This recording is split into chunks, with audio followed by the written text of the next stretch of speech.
Well, it does appear that things are going to be a little bit below normal as we head through the next few days. Rain chances will be tapering off as well. We'll go for a high of 87 degrees on Thursday, 90 degrees on Friday, and then kind of hang out in the upper 80s to near 90 degrees as we move into next week. Normal is still in the low to mid 90s this time of year, so we're going to be a little bit below normal. I don't think anyone's really going to complain about that.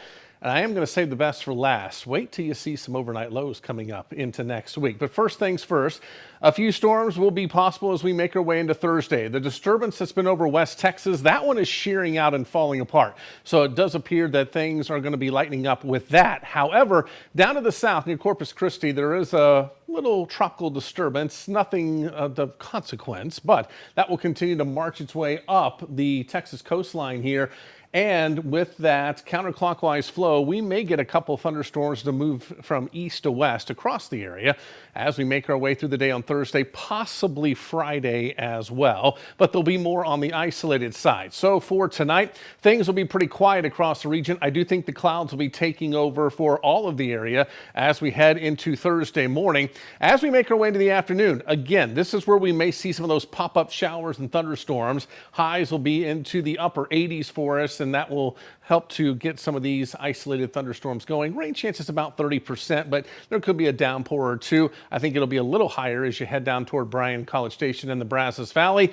Then lesser chances as we make our way into Friday. However, there will be a weak front dropping into the area. That could spark off an isolated storm threat, so we'll go about 20% there. I think most of us should be okay as we head into Friday afternoon and evening. But again, one or two isolated thunderstorms can't be ruled out. So for tonight, temperatures will be falling into the 70s across the eastern two-thirds of central Texas down into the Brazos Valley.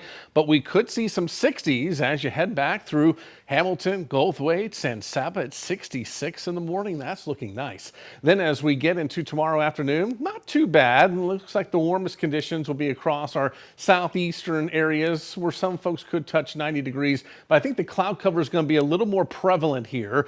And that's why we should see slightly lower temperatures than what we've been seeing across our southeastern areas.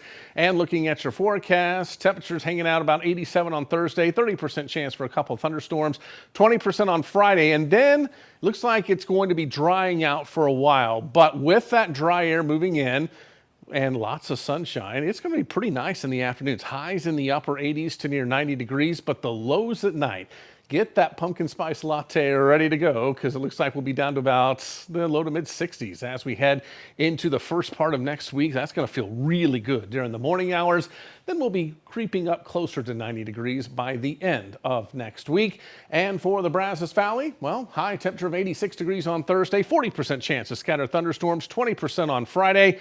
And then again, hanging out upper 80s to near 90, but lows at night down into the 60s and 70s next week. So we're slowly moving in the right direction.